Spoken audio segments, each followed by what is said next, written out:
Hello students, કાલે લેક્ચરમાં શું શીખ્યા હતા? તો વિદ્યુત ચુંબકીય તરંગ અથવા વિદ્યુત ચુંબકીય વિકિરણ જે છે એ તરંગ સ્વરૂપે પ્રસરે છે, અર્થાત કે વિદ્યુત ચુંબકીય વિકિરણની તરંગ પ્રકૃતિ અને વિદ્યુત ચુંબકીય વિકિરણની લાક્ષણિકતાઓની આપણે ચર્ચા કરી હતી. સાથે સાથે કાલે ભણ્યા હતા આપણે વિદ્યુત ચુંબકીય વર્ણપટ, અને વિદ્યુત ચુંબકીય વર્ણપટમાં રેડિયો તરંગો કે જેમની આવૃત્તિ હતી 10⁶ હર્ટ્ઝ, માઇક્રોવેવ તરંગો જેને સૂક્ષ્મ તરંગો કહેવાય, ઇન્ફ્રારેડ, અલ્ટ્રાવાયોલેટ તરંગો, દ્રશ્યમાન પ્રકાશ, cosmic rays, gamma rays, X rays અને આ તમામ પ્રકારના વિકિરણો, એની આવૃત્તિ, એના ઉપયોગો અને તમને નોટ ડાઉન કરવા મેં કીધું હતું. આ દરેક વસ્તુ આપણે કાલે ભણ્યા હતા. એના પછી શું શીખ્યા હતા? તો કે જુદા જુદા ટર્મ્સ ભણ્યા હતા. આવૃત્તિ, તરંગ લંબાઈ, તરંગ આંક, આવર્તકાળ, વેગ, આ બધા ટર્મ્સ આપણે ભણ્યા હતા. હવે આજે આપણે તરંગ પ્રકૃતિ શીખ્યા પછી વિદ્યુત ચુંબકીય વિકિરણની કણ પ્રકૃતિ ને કાળા પદાર્થનું વિકિરણ એવો ટોપિક પણ શીખવાના છીએ. પણ એ શીખતા પહેલા આજે થોડાક આપણે કાલે જે ટર્મ્સ ભણ્યા હતા, આવૃત્તિ, તરંગ લંબાઈ, વેગ, એના સંબંધો ને એના આધારિત થોડાક દાખલાઓ આજે ગણીએ.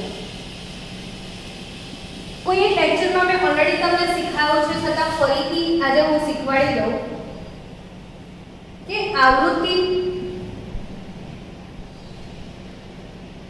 અને તરંગ લંબાઈ આ બંને વચ્ચેનો સંબંધ દર્શાવતું સૂત્ર કયું? તો કે આવૃત્તિ અને તરંગ લંબાઈ વચ્ચેનો જે સંબંધ છે એ દર્શાવતું સૂત્ર છે આવૃત્તિ nu c/λ. આવૃત્તિ nu શું? c/λ. જ્યાં c શું છે? તો પ્રકાશનો વેગ, જેની કિંમત છે 3×10⁸ મીટર/સેકન્ડ. આ તરંગ લંબાઈ છે. અને ન્યુ શું છે? તો કે આવૃત્તિ. તો આવૃત્તિ ને તરંગ લંબાઈ વચ્ચેનો આ જે સંબંધ છે, ધારો કે આ સંબંધિત આધારિત કોઈ ક્વેશ્ચન પૂછાય તો કેવો હોય? તો આપણે એક ક્વેશ્ચન સોલ્વ કરીએ કે પીળા રંગનું વિકિરણ જેની તરંગ લંબાઈ 5800 એંગસ્ટ્રોમ છે તેની તરંગ આવૃત્તિ શોધો. ક્વેશ્ચન શું છે? પીળા રંગનું વિકિરણ જેની તરંગ લંબાઈ 5800 એંગસ્ટ્રોમ છે તો તેની આવૃત્તિ શોધો. આવો એક પ્રશ્ન આપ્યો છે તમને કે પીળા રંગનું વિકિરણ જેનું શું આપી દીધું છે તમને? તરંગ લંબાઈ આપી દીધી છે. તરંગ લંબાઈ 5800 એંગસ્ટ્રોમ છે તો તેની આવૃત્તિ શોધો. કોઈ પણ દાખલો સોલ્વ કરવા માટે 3 સ્ટેપ આવડવા જોઈએ એવું હંમેશા કહેતી હોઉં છું કે 3 સ્ટેપ કયા? તો પહેલું સ્ટેપ તમને ફોર્મ્યુલા ખબર હોવી જોઈએ. બીજું સ્ટેપ એક યુનિટમાંથી બીજા યુનિટમાં પરિવર્તન કઈ રીતે કરાય એ કન્વર્ઝન ખબર હોવું જોઈએ. અને ત્રીજું સ્ટેપ મેથેમેટિકલ એટલે મેથ્સની કેલ્ક્યુલેશન, ગણિતનું જ્ઞાન. આ 3 વસ્તુ જો જોડે હોય તો દાખલો સોલ્વ કરવાનું કામ બહુ ઈઝી થઈ જાય. આપણા સિમ્પલ દાખલો, બહુ નાનો ક્યુટ ચોકલેટી દાખલો છે કે પીળા રંગનું વિકિરણ જેની તરંગ લંબાઈ આપી છે, આપણને ક્વેશ્ચનમાં શું આપ્યું છે એના પર ફોકસ કરવાનું. તો તરંગ લંબાઈ, હવે વિચારો કે સિમ્બોલ શું, તો કે લેમ્ડા. સિમ્બોલ પણ ખબર હોવો જોઈએ, એકમ ખબર હોવો જોઈએ. અહીંયા એકમ એંગસ્ટ્રોમ આપ્યો છે. જ્યારે કે તમારી પાસે સૂત્ર શું છે, આવૃત્તિ શોધવાનું, તો કે આવૃત્તિ શોધવા કીધું છે એટલે ન્યુ શોધવાનું છે. એટલે હવે સીધો વિચાર આવે કે આ બંનેને સાંકળતું કોઈ સમીકરણ છે કે નહીં. તો મેં ઉપર એક શીખવાડ્યું કે આવૃત્તિ અને તરંગ લંબાઈ વચ્ચેનો સંબંધ દર્શાવતું સમીકરણ છે. કયું, તો કે ન્યુ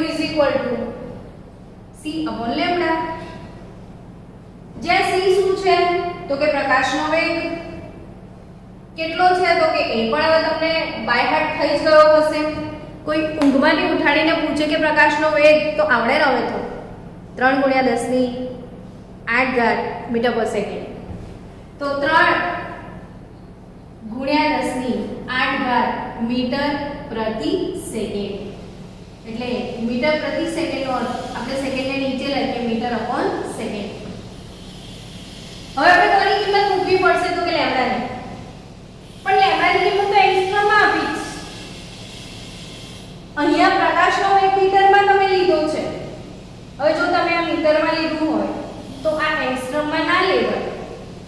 એંગસ્ટ્રોમમાંથી તમારે મીટરમાં જવું પડશે. તો એંગસ્ટ્રોમથી મીટર કઈ રીતે જવાય, તો કે એંગસ્ટ્રોમ અને મીટરનું કન્વર્ઝન તમને ખબર હોવી જોઈએ. તો કે 1 એંગસ્ટ્રોમ બરાબર ખાલી જગ્યા મીટર. ખાલી જગ્યા જાતે વિચારો તો 10⁻10 મીટર. તો 1 એંગસ્ટ્રોમ બરાબર કેટલા મીટર થશે બાળકો? 10⁻10 મીટર બરાબર 1 એંગસ્ટ્રોમ. આ બધી વાતો તમને યાદ રાખવી પડે. અગર યાદ નથી રાખતા તો એ ના આવડે. મેં શું કીધું, આ વિઝન તમને ક્લિયર છે કે 1 એંગસ્ટ્રોમ બરાબર કેટલા મીટર, તો કે 10⁻10 મીટર. તો હવે મારે એને મીટરમાં કન્વર્ટ કરવું છે. તો 5800 અને એંગસ્ટ્રોમની જગ્યાએ મેં શું લખીશ, 10⁻10. 1 એંગસ્ટ્રોમની જગ્યા પર શું વેલ્યુ મુકાશે, 10⁻10. તો અહીં આગળ હું કિંમત લખીશ કે 5800 ગુણ્યા 10⁻10 અને મીટર. આ મીટરમાં આપણે લખ્યું છે એટલે મીટર એનું લખવું પડશે અહીંયા. સો મીટર કટ હિયર. આન્સર 3/5800. ચલો ફાસ્ટ ગણતરી કરીને આપો. તો 3/580 નો આન્સર આવશે 0.000.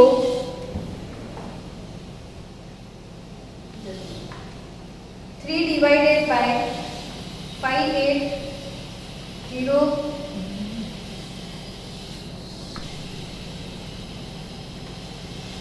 तो आंसर 0.00517 આન્સર આવ્યો તમારો. અને ગુણ્યા 10 ની ઘાત. હવે તમારા પાસે 0.0005172 આન્સર આવી ગયો છે. 10 નો પાવર સેટ કરો તો આ 10 નો પાવર 8 છે. હવે આ -10 ઉપર આવે છે તો -10 ઉપર આવે તો એ +10 થશે. તો તમારી પાસે જે આન્સર આવ્યો 10 નો પાવર 18 થયો. હવે આને સાયન્ટિફિક નોટેશનમાં કન્વર્ટ કરવું બહુ જરૂરી છે. તો એ શીખીએ આપણે કે ભાઈ 0.00517 * 10⁻18 આપણે આને સાયન્ટિફિક નોટેશનમાં લઈ જવું છે. તો બાળકો સાયન્ટિફિક નોટેશન એટલે શું? એક જ આંકડા પછી પોઈન્ટ હોવું જોઈએ. એક જ આંકડા પછી પોઈન્ટ એટલે 5 પછી આપણે પોઈન્ટ મૂકીએ તો 5.172 લખી દઈએ. હવે આનો અર્થ એવો થાય કે મેં આ જે ડેસિમલ પોઈન્ટ હતું એને મેં 5 સુધી લઈ આવી તો કેટલા ડેસિમલ શિફ્ટ થાવ છે 2 3 અને 4 ડેસિમલ મેં શિફ્ટ કર્યું. હું કઈ સાઈડ આવું છું? આમ મૂવ થાઉં છું. પોઈન્ટ ને ડેસિમલ પોઈન્ટ ને હું આ તરફ ખસેડું છું. કેટલા ડિજિટ? તો 1 2 3 4 ડિજિટ મેં શિફ્ટ કર્યા. અર્થાત ડેસિમલ પોઈન્ટ આ બાજુ આવે છે. જેટલા સ્થળ ખસે છે એટલા વખત 10 વડે ભાગાકાર કરીએ છીએ, આવો મતલબ થાય. મેં 1 2 3 4 પોઈન્ટ ખસેડ્યા, અર્થાત મેં 4 વખત 10 વડે ભાગ્યું તો 5.172. તો 10 ની ઘાત 4 ગુણ્યા 10 ની ઘાત 18 થઈ. તો અહીંયા 5.172 એટલે 10⁻18 ઓછા 4 એટલે તમારો આન્સર શું આવે? 5.172 into 10⁻18 ઓછા 4 એટલે 14 અને મીટર કટ 1/સેકન્ડ એટલે સેકન્ડ ઇન્વર્સ આનો જવાબ આવે.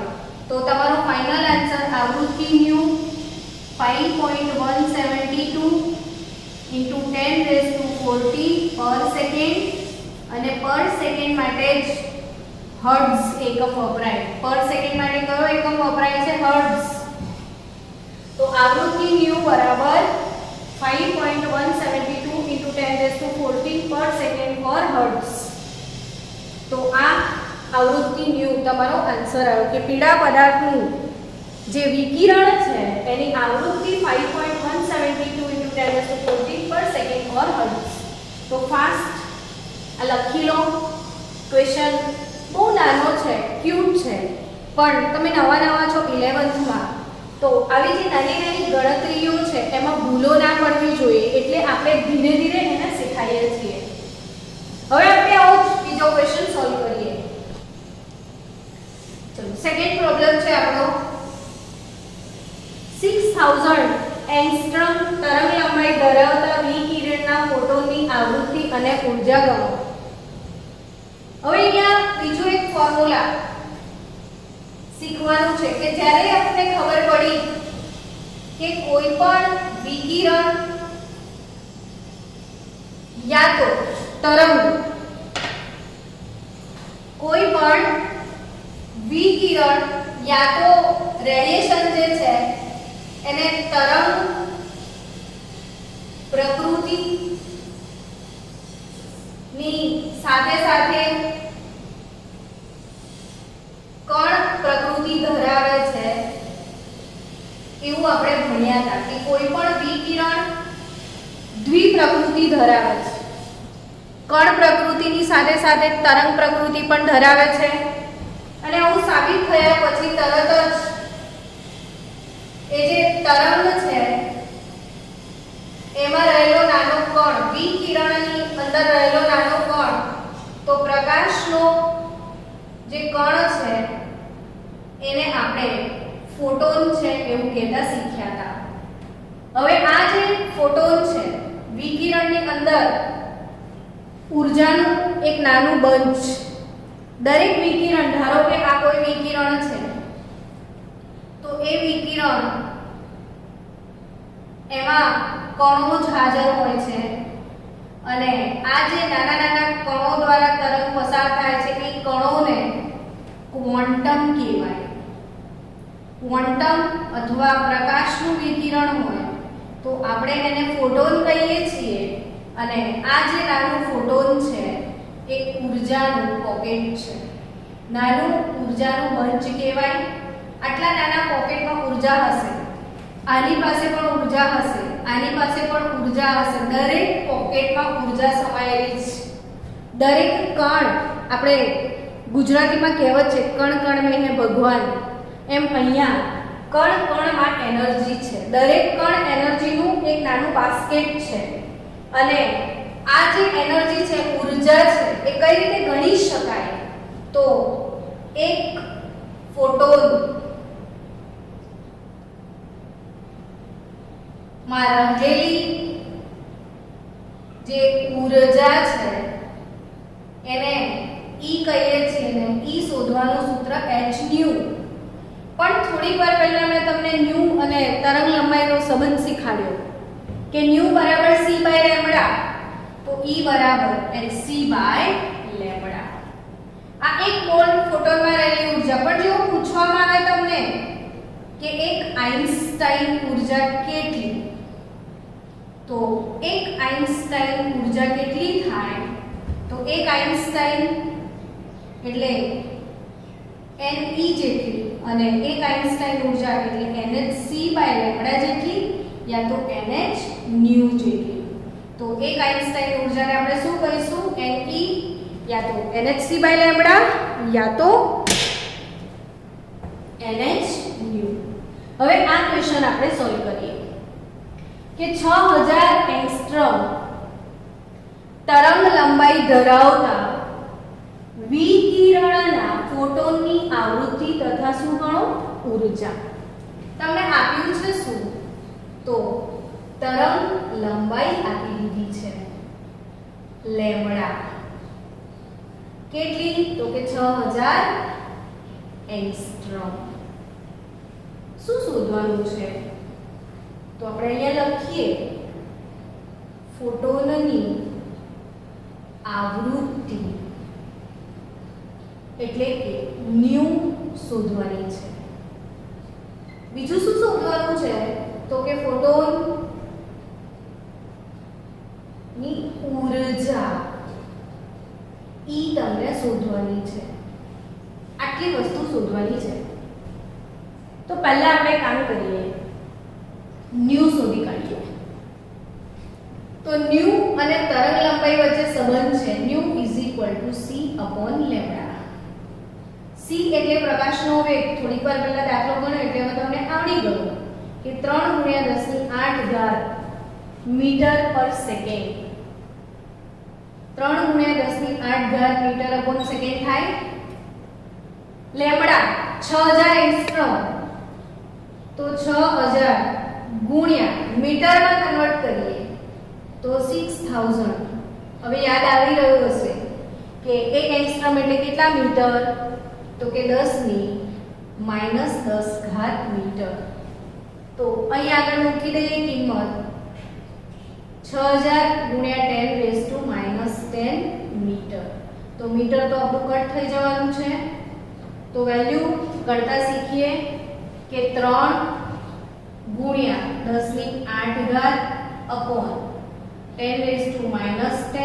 હવે આ 6000 છે. આને મને સાયન્ટિફિક નોટેશનમાં લખતા શીખવું છે.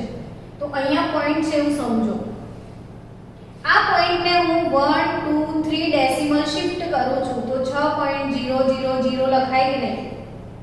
અર્થાત અલ્ટિમેટલી તો 6 જ લખાશે. તો મેં 3 ડેસિમલ આમ શિફ્ટ કર્યું.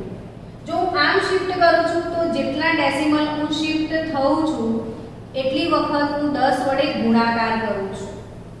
જો હું આમ શિફ્ટ થઉં છું તો ગુણાકાર કરું છું. જો હું આમ શિફ્ટ થઉં છું તો ભાગાકાર કરું છું. હવે જો હું આમ શિફ્ટ થઉં એટલે ગુણાકાર કરું છું અર્થાત 6 ગુણ્યા 10⁻1 2 ને 3 ઘાત તમને મળે. એટલે 6000 માટે બાળકો શું લખાય? 6 ગુણ્યા 10⁻3 ઘાત આવું લખાય. જો 20000 છે તમારી પાસે તો શું લખશો? તો 2 ગુણ્યા 10 ની કેટલા ડિજિટ આમ જવાના? તો કે 1 2 3 ને 4. તો 2 ગુણ્યા 10⁻4 ઘાત તમે લખશો.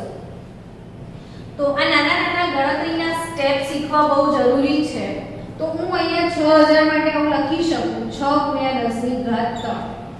હવે તમને બધાને ખ્યાલ છે કે 3 ભાગ્યા 6 એટલે 3 દુ 6 1 દૂતીયાંશ આવે ગુણ્યા 10 ની ઘાત કેટલી? તો કે 8. ઉપર આવશે 3 તો -3 -10 ઉપર આવશે તો +10.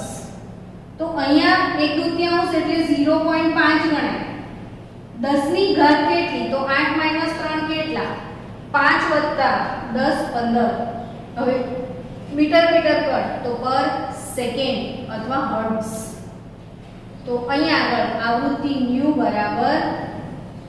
હવે આપણે એને સાયન્ટિફિકમાં કન્વર્ટ કરીએ તો 0.5 નો અર્થ શું નીકળે? અગેન તો કે 5/10 યા તો આ પોઈન્ટને આમ શિફ્ટ કરો 1.5 0.5 માટે એવું લખાય. આ પોઈન્ટ જો અહીંયા આગળ શિફ્ટ થાય તો 5 ભાગ્યા 10 એટલે 5 ગુણ્યા 10 ની માઈનસ 1 ઘાત લખાશે. તો અહીંયા 15 છે ગુણ્યા 10 રેઝ ટુ 15, તો અલ્ટીમેટલી 5 ગુણ્યા 10 ની ઘાત 14 પર સેકન્ડ એટલે આવૃત્તિ ન્યુ. તો અહીંયા આવૃત્તિ ન્યુ કેટલી મળે છે તમને? 5 × 10 રેઝ ટુ 14 પર સેકન્ડ. હવે બીજું તમને અહીંયા શું ગણવા કીધું છે? તો ઊર્જા. ઊર્જા અને આવૃત્તિ વચ્ચેનો સંબંધ કોઈ છે એ વિચારો હવે. તો કે ફોટોનની ઊર્જા અને ફોટોનની આવૃત્તિ વચ્ચે સંબંધ ધરાવતું સમીકરણ છે ફોટોનની ઊર્જા E બરાબર h * ન્યુ. હવે આ h શું આવ્યું પાછું મેડમ? તો કે અગેન તમારે યાદ રાખવાનું છે h પ્લેન્ક અચળાંક છે. h શું છે?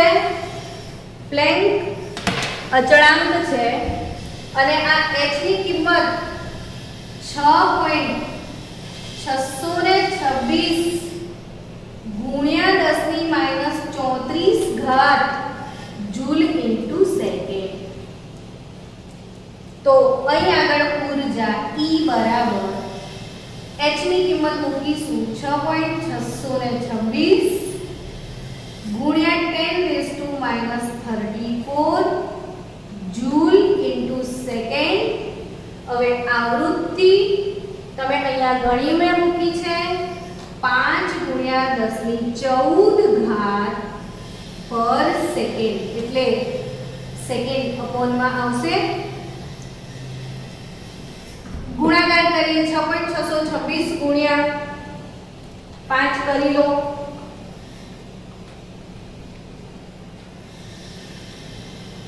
તો આન્સર આવશે 33.13 અને 10 ની ઘાત આ સેકન્ડ કટ થઈ ગઈ. ઊર્જા જૂલમાં મપાય એટલે આનો એકમ આવશે જૂલ. તો 6.626 ગુણ્યા 5 હવે 10 ની ઘાત -34 + 14 તો -20 એટલે તમારી પાસે ફોટોનની ઊર્જા કેટલી આવી છે? 33.13 ગુણ્યા 10 ની -20 ઘાત જૂલ. તો આ થયું આવૃત્તિ અને ઊર્જા કેવી રીતે ગણી શકાય એ પ્રોબ્લેમ તમારો અહીંયા શોર્ટ આઉટ થાય છે. ચલો હજી નેક્સ્ટ પ્રોબ્લેમ સોલ્વ કરીએ. ચલો નેક્સ્ટ પ્રોબ્લેમ. એક ઇલેક્ટ્રોન વોલ્ટ ઊર્જા ધરાવતા ફોટોનની તરંગ લંબાઈ શોધો. આ ટાઈપનો ક્વેશ્ચન આપણે સોલ્વ કરીએ. શું આપ્યું છે અહીંયા? ઊર્જા આપી છે. શું શોધવાનું છે તમારે? ફોટોનની તરંગ લંબાઈ. હવે ઊર્જા પરથી તરંગ લંબાઈમાં આપણે જઈએ. તો કે ઊર્જા ફોટોનની ઊર્જા તમને આપી દીધી છે કે ભાઈ ફોટોનની ઊર્જા એનો સિમ્બોલ હતો E બરાબર 1 ઇલેક્ટ્રોન વોલ્ટ. હવે આપણે ઊર્જા જૂલમાં જરૂર પડશે કારણ કે આપણે હમણાં જે સમ સોલ્વ કરતા હતા, દાખલા જે ગણતા હતા એમાં આપણે એકમ સાથે કિંમત મૂકતા હતા તો તમને ખ્યાલ છે કે તમારો જવાબ જૂલમાં આવતો હતો. પણ અહીં ઊર્જા જૂલમાં આપવાને બદલે તમને ઇલેક્ટ્રોન વોલ્ટમાં આપી દીધી છે. તો એ જ કે જ્યારે આપણે દાખલા ગણવા બેસીએ તો આવી જ રીતે તમને યુનિટ ચેન્જ કરીને આપે છે. એટલે તમારા પાસે યુનિટ કન્વર્ઝન નોલેજ હોવું બહુ જરૂરી છે. અહીં આગળ તમને ઊર્જા કયા એકમમાં આપી છે બાળકો? ઇલેક્ટ્રોન વોલ્ટમાં આપી છે. આપણે ઇલેક્ટ્રોન વોલ્ટમાંથી શેમાં જવું પડે? જૂલમાં. તો કે રીતે જઈશું? તો કે એના માટેનું કન્વર્ટર યાદ રાખો તમે કે 1 ઇલેક્ટ્રોન વોલ્ટ બરાબર કેટલા જૂલ થાય એ તમને ખબર હોવી જોઈએ. તો 1 ઇલેક્ટ્રોન વોલ્ટ નોટબુકમાં લખી રાખજો તો ના જવાય.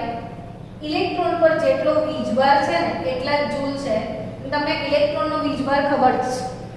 ઇલેક્ટ્રોન પર કેટલો વીજભાર છે તો કે -1.6022 × 10⁻−19 કુલમ. હવે તો પ્રિપેર થઈ જ ગયો છે. તો આ ઇલેક્ટ્રોન પરનો જે વીજભાર છે એટલા જ 1.6022 ગુણ્યા 10⁻−19 ઘાત જૂલ. આની આટલા જૂલની કિંમત 1 ઇલેક્ટ્રોન વોલ્ટ હોય છે. તો 1 ઇલેક્ટ્રોન વોલ્ટ એટલે આટલા જૂલ. તો આપણે જૂલમાં કિંમત મળી ગઈ 1 eV યાની 1.6022 × 10⁻−19 જૂલ. એટલે આપણે ઇલેક્ટ્રોન વોલ્ટમાંથી જૂલમાં જતા રહ્યા.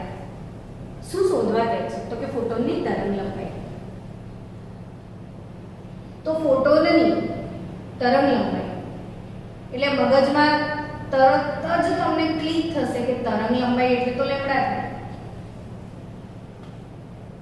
લેમ્ડા કઈ રીતે મળશે તો કે ઊર્જા અને તરંગલંબાઈ વચ્ચેનો કોઈ સંબંધ છે તો E બરાબર hc/લેમ્ડા. હમણાં જ આપણે એક સૂત્ર લખ્યું હતું તો કે ઊર્જા અને તરંગલંબાઈ વચ્ચેનો સંબંધ છે E બરાબર hc/લેમ્ડા. તો લેમ્ડા બરાબર શું થશે તો કે hc/E. ચલો h શું છે તો કે પ્લેન્કનો અચળાંક.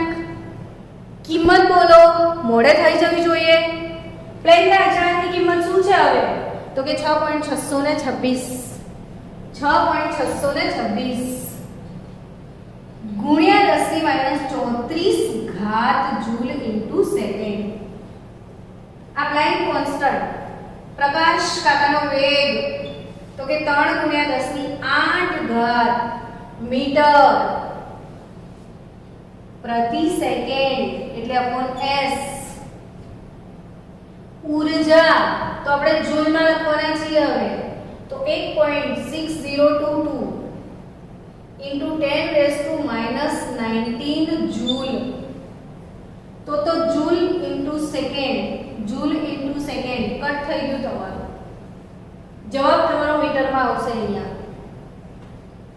તો હવે આપણે ભાગાકાર કરીએ. 6.626 કેવી રીતે કેલ્ક્યુલેટર વાપરશો એ શીખો કે 6.626 ગુણ્યા 3 કરી દો તો 6.626 × 3 divided by 1.6022 તો તમારો આન્સર આવશે 12.4066. બસ ખાલી આટલા જ ફિગર છે, આટલાનો જ આપણે જવાબ લાયા કે ભાઈ 6.626 ગુણ્યા 3 ભાગ્યા 1.6022 નો જવાબ તમે લાયા. હવે 10 ની જેટલી ઘાત છે એને શું કરશો તો કે 10 ની ઘાત -34 +8 ઉપર આવે તો +19 થશે અને ફક્ત વધ્યું મીટર, બાકી બધા યુનિટ કેન્સલ. તો 12.4066 ને 10 નો પાવર 19 અને 8 કેટલા થાય તો 27 અને 7 34 એટલે 10⁻⁷ મીટર. તો તમારું તરંગ લંબાઈ કેટલી આવી 12.4066 ગુણ્યા 10⁻⁷ મીટર આવ્યું બાળકો. હવે આ જ તરંગ લંબાઈને પહેલા સાયન્ટિફિક નોટેશનમાં આપણે બોલતો પોર્શન કવર થાય છે પેલામાં. તો અહીંયા જે લેમ્બડા છે એ 12.4066. હવે મારે એને સાયન્ટિફિક નોટેશનમાં લઈ જવું છે તો મારે એક પોઈન્ટ આમ જવું છે, અથવા હું હમણાં નથી લઈ જતી, છેલ્લે સાયન્ટિફિક નોટેશનમાં જવું તો ઇટ ડઝન્ટ મેટર. 12.4066 10⁻⁷ મીટર. મને ઈચ્છા છે નેનોમીટરમાં જવાની. મારે મીટરમાંથી શેમાં લઈ જવું છે નેનોમીટરમાં. તો નેનોમીટર તમે પહેલા ચેપ્ટરના વિડિયોઝ જુઓ, એમાં તમને આ દશાંશ પૂર્વકો શીખાયા છે મેં કે 10⁻⁹ મીટર આને 1 નેનોમીટર કહેવાય. 1 નેનોમીટર, નેનો કોને કહેવાય તો 10⁻⁹ માટે નેનો શબ્દ વપરાય. તો અહીંયા 10⁻⁹ મારે કશું બહુ બ્લેક સિમ્પલ મેથડ તમને શીખવું છું. મારે નેનોમીટરમાં જવું છે. તો જેમાં જવું હોય એના વડે ભાગી નાખો. નેનોમીટરમાં જવું છે, નેનો એટલે 10⁻⁹ તો 10⁻⁹ વડે ભાગી કાઢો.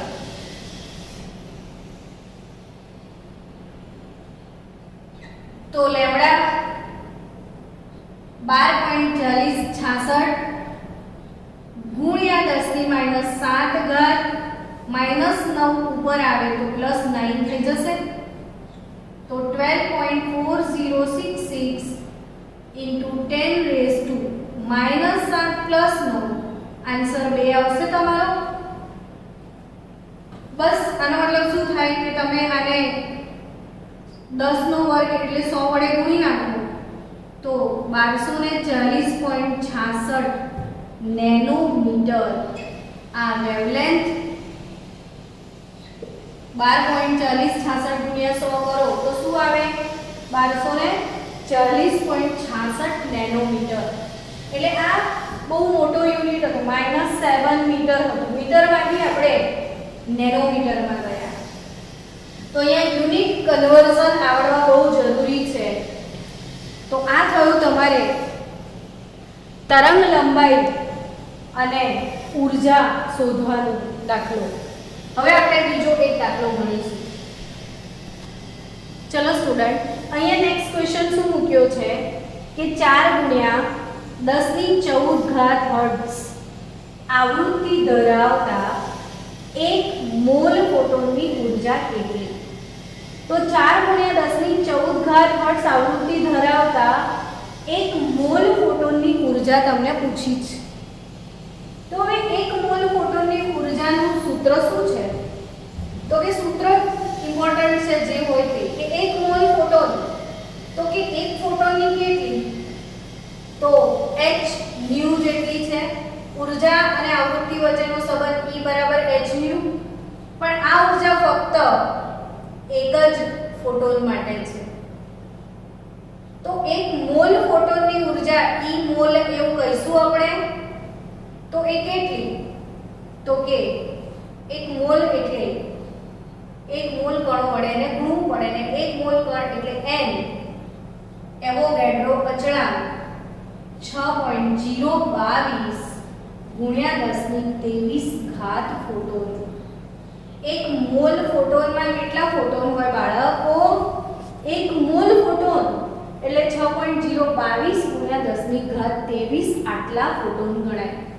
તો E મોલ એટલે NH ન્યુ થશે. તો 1 મોલ ફોટોનની ઊર્જા ને આપણે 1 આઇન્સ્ટાઇન કહેતા હોઈએ છીએ. તો 1 આઇન્સ્ટાઇનની વ્યાખ્યા શું છે?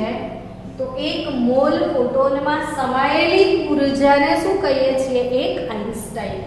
અને 1 આઇન્સ્ટાઇન ઊર્જા એટલે E મોલ જેટલી ઊર્જા, અને E મોલ જેટલી ઊર્જા એટલે NH ન્યુ જેટલી ઊર્જા. ને n એટલે કેટલા? તો કે 6.022 ગુણ્યા 10⁻23. h પ્લેન્કનો અચળાંક 6.626 into 10⁻34 જૂલ into સેકન્ડ. અને આવૃત્તિ ન્યુ 4 into 10⁻14 હર્ટ્ઝ અર્થાત પર સેકન્ડ, 1/સેકન્ડ. એટલે અગેન તમારી પાસે સેકન્ડ કટ થશે. તમારો આન્સર જૂલમાં આવશે કારણ કે એમ પણ ઊર્જા છે. તો 6.022 ગુણ્યા 6.626 ગુણ્યા 4 એટલે તમારો આન્સર આવશે 159.6. હવે 10 નો પાવર 23 - 30 34 પ્લસ 40 એટલે 159.6 ઇન્ટુ 10 તો 34 અને 14 440 3 minus 2 એટલે 20 આન્સર આવે તો 23 minus 20 તો તમારો આન્સર 3 જૂલ આવશે અને 10 ની 3 ઘાતને કિલો જૂલ પણ કહેવાય એટલે 159.6 કિલો જૂલ ઊર્જા એક મોલ ફોટોનમાં રહેલી છે એવું કહેવાય આ 10⁻³ એટલે 1000 માટે આપણે કે કિલોગ્રામ લઈએ છીએ તો અહીંયા કે કહેવાય તો 159.6 કિલો જૂલ એ એક મોલ ફોટોનમાં સમાયેલી ઊર્જા છે તો હવે તમને આજે નાના નાના સૂત્રો હતા એના આધારિત દાખલા મેં ગણાયા